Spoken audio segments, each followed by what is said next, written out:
મેં જે સંસ્થાઓના નામ લીધા એ લગભગ કચ્છના દરેક તાલુકામાં કામ કરી રહ્યા છે અમે લોકો. અને કચ્છમાં એક અંદાજ પ્રમાણે 5000 થી પણ વધારે દિલીપભાઈ કદાચ આપણે માળા ઇન્સ્ટોલ કરવા જઈ રહ્યા છે. 15000 જેટલા માળા ઇન્સ્ટોલ થવા જઈ રહ્યા છે. બરોબર, એટલે 15000 જેટલા જે માળા જે છે એનો ડેટાબેઝ ખૂબ મોટો થવાનો છે. એટલે હું વિનંતી એ રીતે કરીશ તમને સ્ટુડન્ટને કે તમે જે વિસ્તારમાંથી આવતા હોય અને જે સંસ્થા એ એરિયામાં કામ કરતી હોય એ તમને અમે આપીશું માહિતી ડિટેલમાં. જો તમે એના મોનિટરિંગ માટે સંકળાવો છો આવતા 2 મહિના 3 મહિના 5 મહિના, એ મેટર નથી કરતી કે કોઈ સાયન્સનું સ્ટુડન્ટ છે કે બીજા કોઈ સબ્જેક્ટનું સ્ટુડન્ટ છે સાહેબ, પણ કોઈ પણ સ્ટુડન્ટ એમાં એ મોનિટરિંગ ખૂબ જ સિમ્પલ અને સારું ફોર્મેટ છે, ગુજરાતીમાં પણ છે. જો તમે એમાં જોડાશો તમે તમને ફેલોશિપ આપવાની પણ એમાં જોગવાઈ રાખી છે.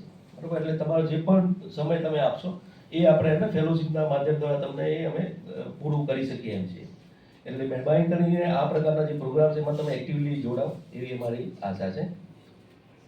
પ્રોગ્રામ થોડો આગળ વધારે દિલીપભાઈ CSR હેડ ગુજરાતને હું વિનંતી કરીશ કે CS ઝાલા પ્રિન્સિપાલનું સારું ઉડાડીને સ્વાગત કરે.